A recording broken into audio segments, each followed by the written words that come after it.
This is the Holy Gospel according to John, the Passion of Jesus Christ.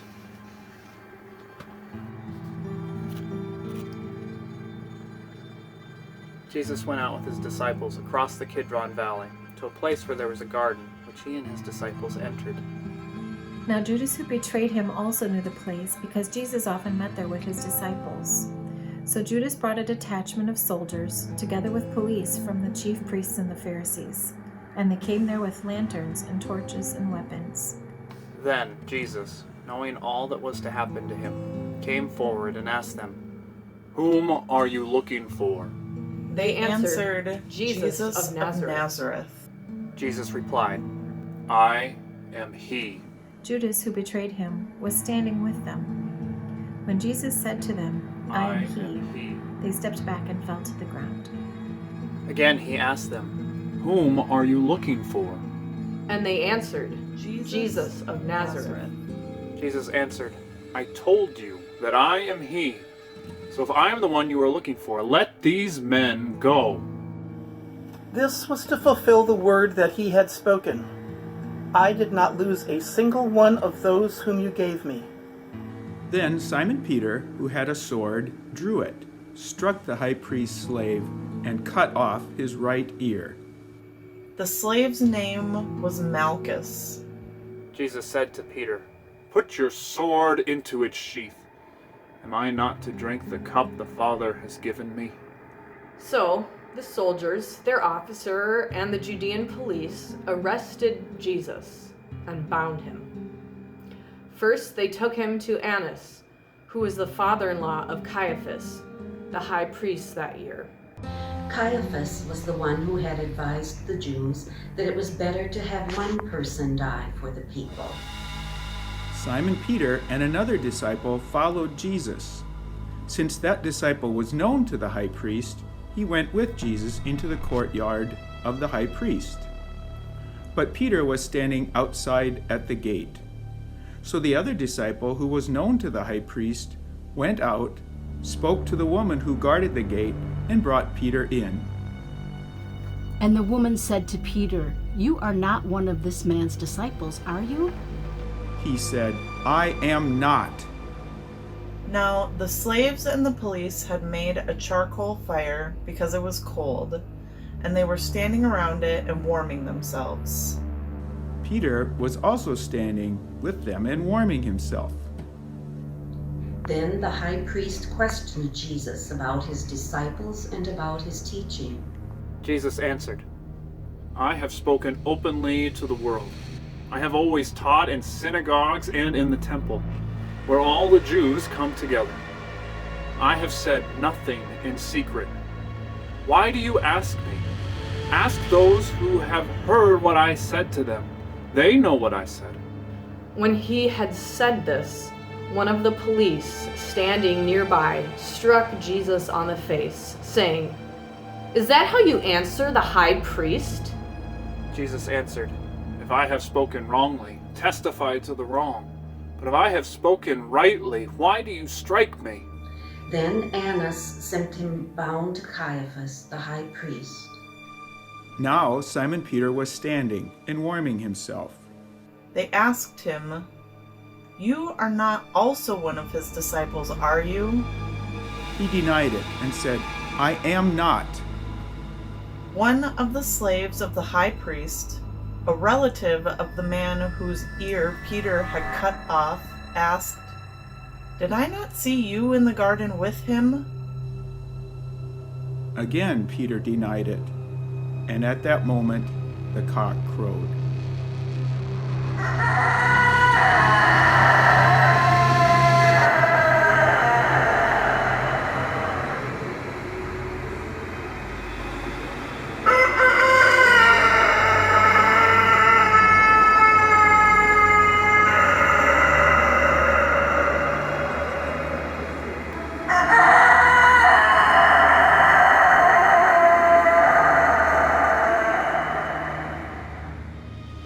Then they took Jesus from Caiaphas to Pilate's headquarters. It was early in the morning. They themselves did not enter the headquarters so as to avoid ritual defilement, and to be able to eat the Passover. Pilate went out to them and said, "What accusation do you bring against this man?"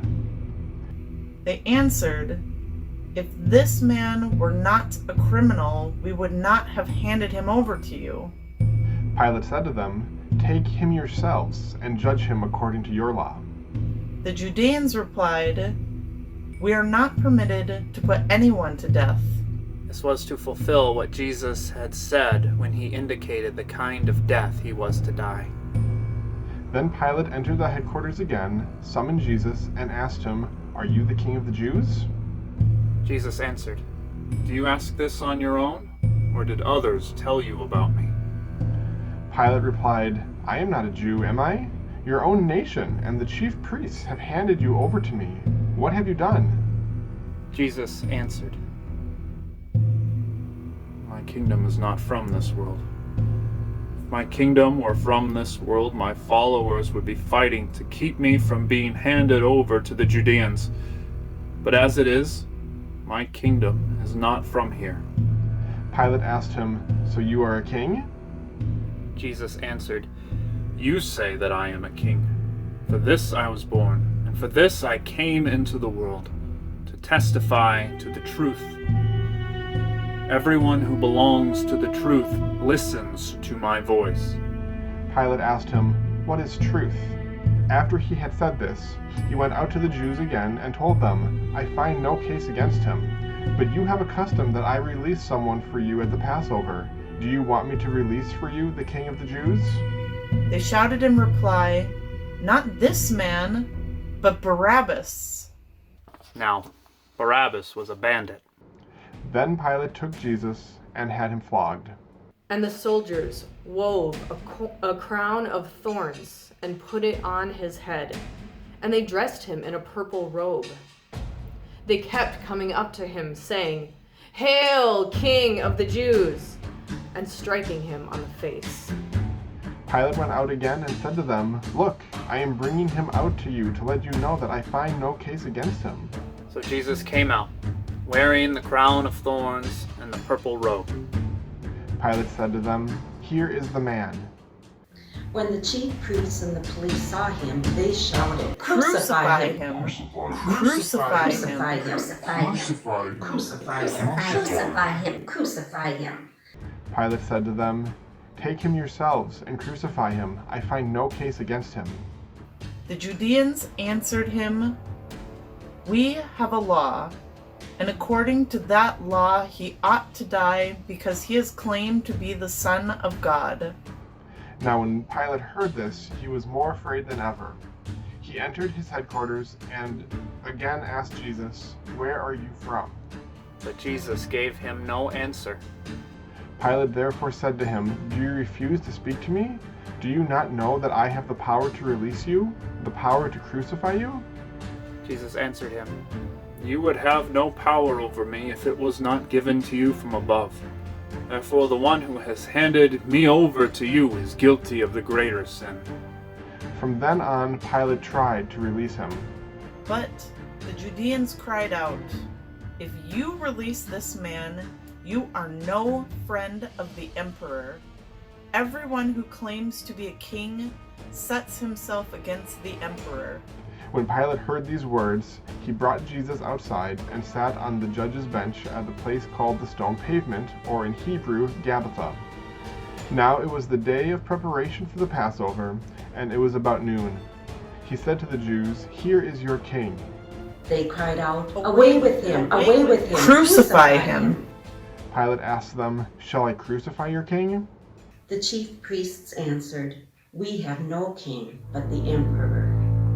Then he handed him over to them to be crucified.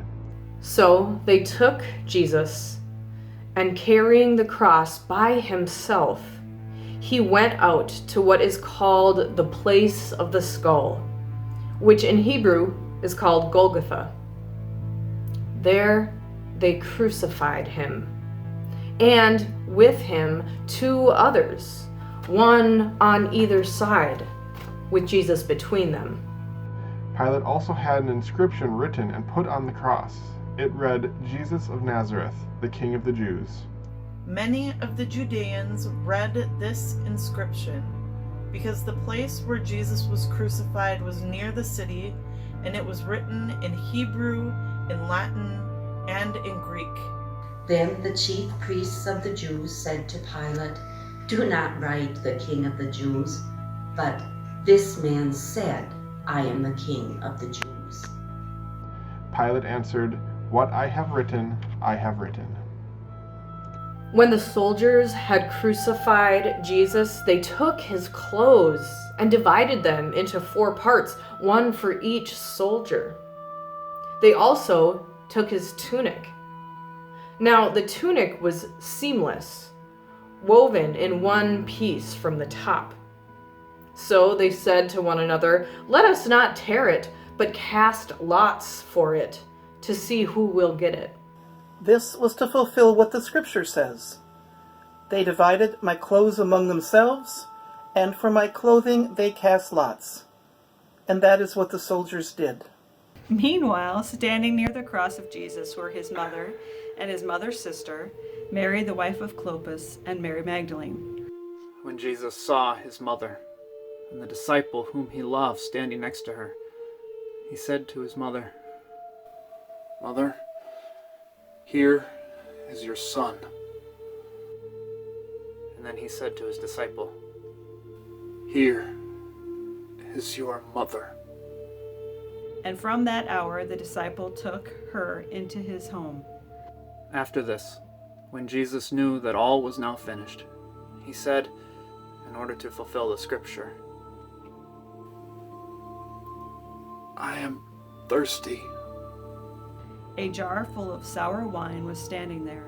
So they put a sponge full of the wine on a branch of hyssop and held it to his mouth. When Jesus had received the wine, he said, "It is finished." And then he bowed his head, and he gave up his spirit. Since it was the day of preparation, the Judeans did not want the bodies left on the cross during the Sabbath, especially because that Sabbath was a day of great solemnity.